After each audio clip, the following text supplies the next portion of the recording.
দূরের একটি জঙ্গলের ভিতর টুনি একাই বসবাস করত। তার কোনো ছানাও ছিল না, আর তার স্বামী অনেক আগেই মারা গিয়েছিল। তাই টুনি ভাবতেছিল সে কিভাবে তার জীবনযাপন করবে। সে মনে মনে চিন্তা করে, আমি একটি ব্যবসা শুরু করব। ব্যবসা করে অনেক টাকা উপার্জন করব, আর সেই টাকা দিয়ে কোনো রকমের আমার জীবন চালিয়ে নিব। আমার কলার ব্যবসা নিলে সব থেকে ভালো হবে। এই বলে টুনি উঠতে উঠতে একটি ব্যাগ নিয়ে কলা আনতে চলে যায়, আর কলা নিয়ে এসে তার বাসায় রেখে দেয়, আর বলে, আমি এগুলো কাল বাজারে নিয়ে যাব, আর এই কলাগুলো বিক্রি করে আমি অনেক ধনী হয়ে যাব, আমার কোনো কষ্টই থাকবে না। এই বলে টুনি কলাগুলো বাজারে নিয়ে যায়। বাজারে টুনি কলা নিয়ে এসেছে দেখে টুনটুনি ও টিয়ে জিজ্ঞেস করে, কি গো টুনি ভাই, কলা কত করে? তখন বলে 40 করে। তো টুনি তাদেরকে এক হালি করে কলা দিয়ে দেয়, আর তারা খেয়ে খুব আনন্দ পায়। আর এইদিকে দুষ্ট কাকটি চিন্তা করছিল, টুনি কলা বিক্রি করে ধনী হয়ে যাচ্ছে, আমাকেও কলা বিক্রি করতে হবে।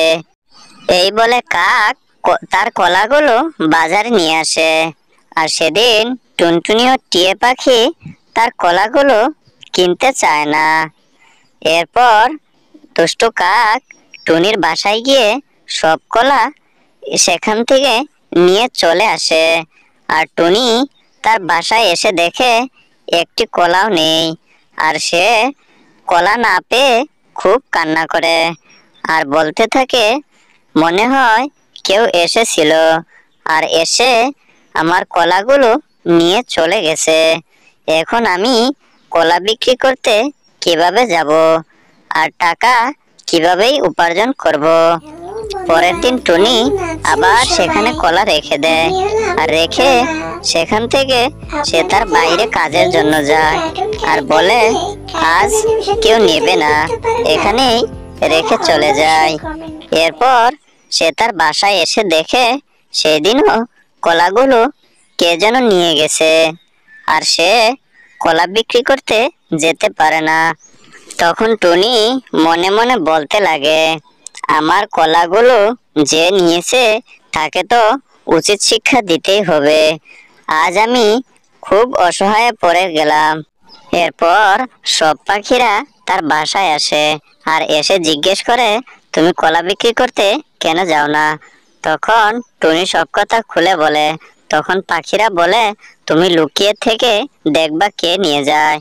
এরপর টুনি বাইরে লুকিয়ে থাকে, আর দুষ্ট কাকটি সেদিনও কলা চুরি করতে সেখানে আসে, আর টুনি তাকে ধরে ফেলে।